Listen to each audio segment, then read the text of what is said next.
taranja Rugby Tafita midingan'ny manasa-dalana ny zareo Fta Andavamamba sy ny FTM Manjakaray tao aoriany ny ampahivadalana izay nitotsaina tamin'ity androany ity. Fanadina raha antsika amin'ity ariva ity dia ny fihaonana teo amin'ny Fta Andavamamba sy zareo USA anakady fotsy resiny zareo Andavamamba tamin'ny isa 7/20 akady fotsy tamin'ity lalao ampahivadalana ity.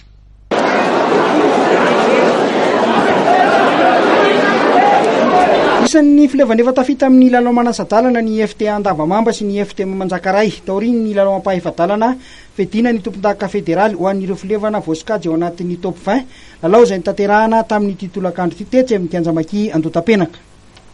Ity arahantsika amin'ny sary ity dia ny lalao manasa-dalana izay nikatrohan'ny USA anakady fotsy manao akanjo maitso sy ny Fta Andavamamba manao akanjo manga.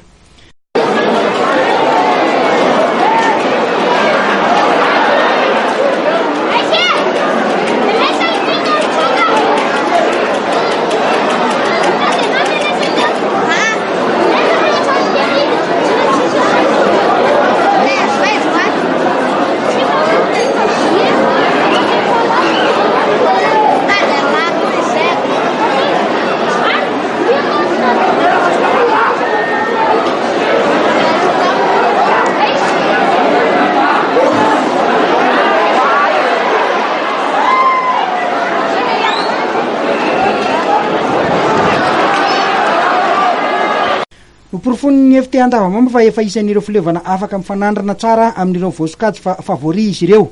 Resiny tamin'isa mazava 7/20 ny USA anakady fotsy. Vao nanomboka 10 minitra ny lalao dia hita ho tena tafiditra tao anaty lalao ny Fta Andavamamba. Nirafitra tsara ny fanafiana sy ny fiarovatena.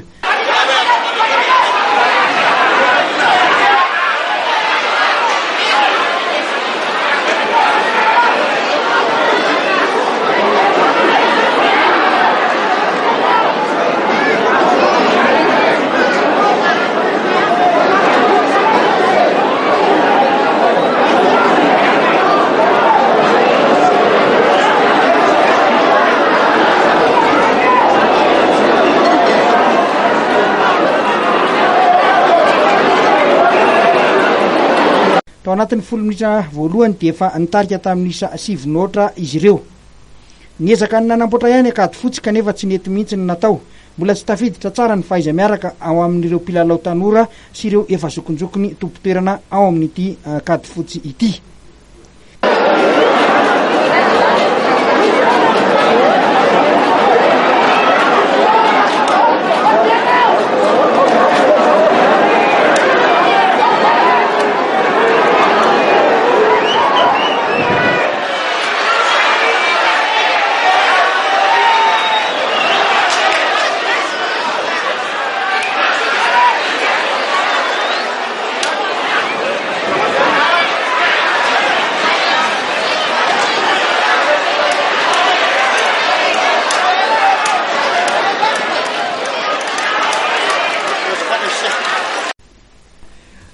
Teo amin'ny lalao ampahivadalana faharoa nitotsaina tamin'ity androany ity ihany dia nomotsany ny FTM Manjakaray tamin'ny isa mavesatra 7/20 ny SCBB Sarety. Raha nevitra ny mpakafy lavalava fa afaka hanohitra tsara ny Dakar ny SCBB Sarety dia tsy izay no nitranga fa dia ny FTM manao ny feno lalao hatramin'ny voalohany ka hatramin'ny farany. Hiatrika ny manasa-dalana izany ny FTM Manjakaray sy ny Fta Andavamamba.